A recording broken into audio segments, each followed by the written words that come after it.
Hi, this is Scott Sicherer, Associate Editor of the Journal of Allergy and Clinical Immunology, and I'm privileged to be here with Professor Wesley Burks, who is Chair and Professor at University of North Carolina.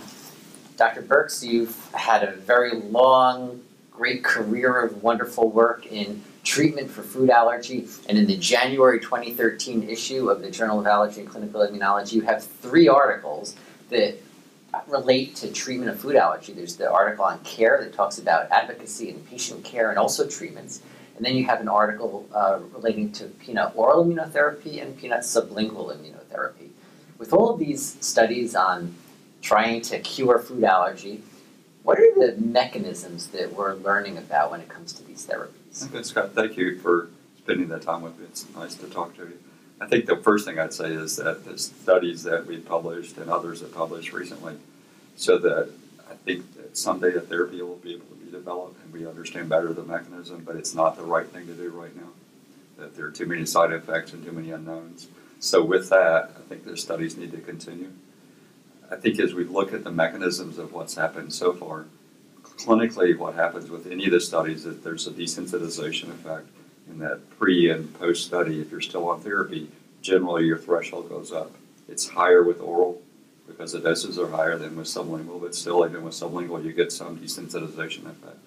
The mechanisms in desensitization are primarily, I think, related to basophils and mast cells. There's not in clinical studies yet, but in vitro studies, suggestions that there are early signaling changes in the T cell and IgE binding in the mast cells and basophils that really cause that desensitization effect, cause you to be less responsive. So we're starting to get some signal of what might be able to be checked to both learn about tolerance and also maybe how to monitor who might be achieving it in the studies. Right. In the oral immunotherapy study, in this issue of the January issue of Journal of Allergy and Clinical Immunology, you looked at the epitope pattern during the oral immunotherapy. Can you tell us a little bit about the findings there? Okay, what we anticipated is that you have IgE binding to specific epitopes if you're allergic, and it will be different among the different population, but some similarities. And what we thought would happen is that if you had IgE binding to one epitope, with therapy that IgE binding to that epitope would go down, and your IgG4 binding to that same epitope would go up, causing a switch in the cells.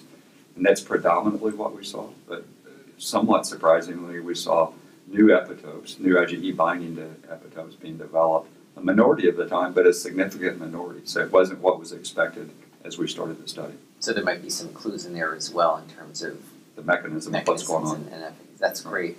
So I want to thank you for joining us today for this, and especially want to ask the listeners and viewers to make sure that you read these 3 articles that Professor Burks has contributed in this edition and many other of the studies that you're doing.